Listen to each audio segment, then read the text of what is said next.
So hi everyone, today in this video we're going to develop solutions for another type of problems that we tend to face in our day-to-day lives, and it always with a focus in trying to explain, trying to show you of you just by grasping some of the mental models existent, you can already create really good solutions for the problems that you face in our day-to-day life. And then so what's going to be the problem that we're going to look today is the talent allocation crisis.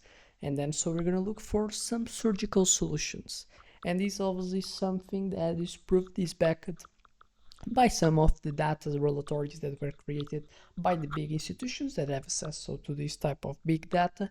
And then so the OECD 2024 labor data, the McKinsey global talent flows, they have some type of databases that I digging in so and then so I've discovered some of the tendencies, some of the problems that seems to exist in the work market. And then so the core dynamics, what do you have? First distortion is the ghost work saturation, a root cause, status chasing, being praised more than real value aggregated. Economic impact, 40%, 47% of grads underutilized. So people that get formations, it kind of exists, they are performing ghost work, and then so it's more work that is status chasing. What they do is more in the perspective of chasing status other than just really aggregating values, so kind of a misalignment of incentives. Another distortion, essential sector growth. What's the root cause? One of the root causes is the broken wage signaling. Economic impact, 8 million unfiled jobs in health, in the grief, in as well the new tendency that's going to be the greens. So we're becoming more green, becoming more sustainable. So engineers in that area, people that have that type of expertise in sustainability, they're still in lack, and they exist jobs that are getting unfiled because people are not getting the incentives to get formation in that areas. Another distortion, we're seeing wage depression, root cause survival competitions. And if you see for a lot of the dynamics that exist in economics, we have supply and we have the demand. When demand is too high in comparison to supply, supply is more power, and then so is going to require more of the part of demand, so to sell what is supplies. If it's the opposite, it's as well happens the opposite. If it exists too much people supplying something and the demand doesn't match that supply, the demand is going to have more force, so the conditions of negotiations will always also favor this side. And so obviously what demand wants, getting what he wants at lower cost as possible. In that case, what creates wage depression is when exists too much people offering the same thing and the demand doesn't match the quantity of people that are getting formation in that specific skill. And then so obviously survival competition, wage depression, people work a lot but they don't even receive that much of money for what they work, because obviously it's not just a function that depends on how much effort you put in something, it's as much how scarce what you provide, so it impacts how much is going to get in the final of the month. And then so obviously this creates an economic impact. Purchasing power has been lowered over the time, 30% in comparison between 1990 and 2024. And then so now that we have understood it, to start looking for how to manage this, how to heal these type of dynamics, these type of distortions. That is what you so don't want to exist. So first, talent markets 2.0, rebalancing pillars.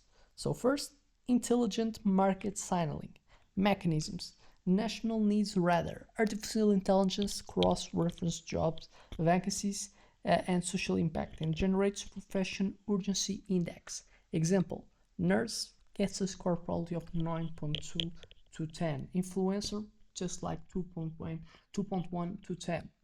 Social value minimum wage, base pay tied to value. And with that, you could see a lot of professions getting a high upgrade in what are so their salaries. For example, teachers will get like 40% more from what they already get, so what they already heard.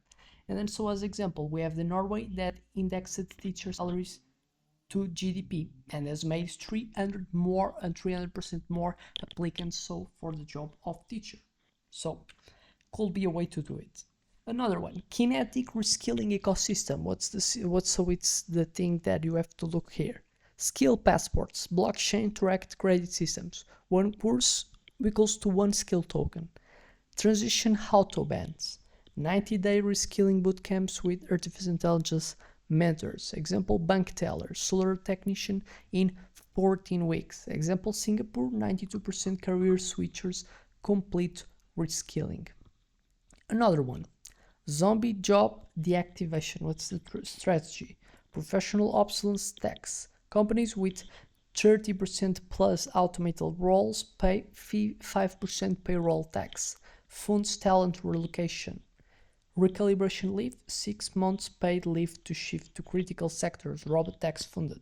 Example, Finland reduced bullshit jobs by 67% with progressive taxation. So basically, it's making the incentives getting aligned to people to get skilled, and then so automation from the technology that makes better than us, and then so we as humans performing better where we still have a hedge towards other technologies. So what artificial intelligence so could not catch us uh, still, or at least till this moment. And then so with that, could so be done by simple psychology, simple incentives, and then so it could make it quicker this transition by having so the incentives getting aligned to these transitions to happen faster. We have already some proven rebalancing case studies. As an example, the country, Austria, intervention artificial intelligence talent heat maps, and as a result, redeployed 400k workers in 2 years. We have example Canada that has made this intervention essential wage premium, $7k as in a month to nurses. As a result, zero nurse shortage in 18 months. Another example, UAE that has made 15% luxury job taxes, influencers, etc. has made mass migration to green energy as example. So some type of intervention, some type of roadmap that you're seeing that seems to work. It has already so have some proven case studies that where it seems to be effective doing this type of intervention, mainly so for a state that has the power to do it, and basically how they can do by managing the tax system, so making tax breaks for what you want people to do, making more taxes for the type of jobs that you don't want people to remain doing, obviously managing what you still have so the power to do that. If you offer public education, you can educate people to so have a vision of the world that makes them so perceive some type of jobs better than other ones and not so falling in bandwagon effects and other things that obviously you don't want to. If you have more educated people, if you as well give the right stimulations for them to do what you do, because you don't expect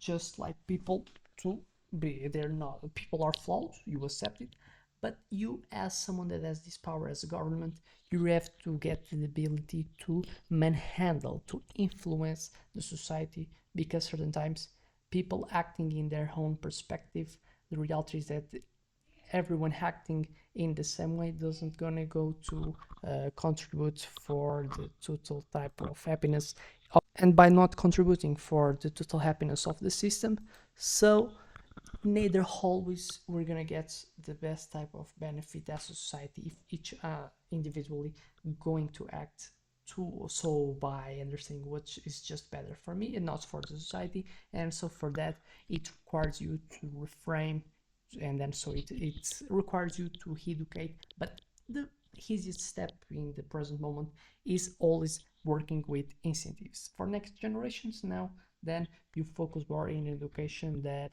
is what you can control better. So with that we have some metrics that you have to look towards the effect to see so the effectiveness of your actions. And then so we have critical vacancy rate in some type of critical jobs. Current, we have 22% in some of them. We want to get as a target lower than 5%. Underutilized talent pool, 40% current, and then so you want to get as much as low as possible, 15% at max. And wage compression rate 1 to 30-50. CO worker as example, and it will get as a target is getting much lower. It could be ideal. So talent misallocation isn't an incident; it's a market failure, and it's kind of what happens in any type of economy. That exists a market. If exists this type of misallocation, it's a market failure. You require a lot of the time so the government to, and then it has this power to so make intervention towards making this market failure not exist by so existing intervention of a government. So with that, I expect you to like the video, I expect you enough to subscribe, and then so I hope to see you in the next one.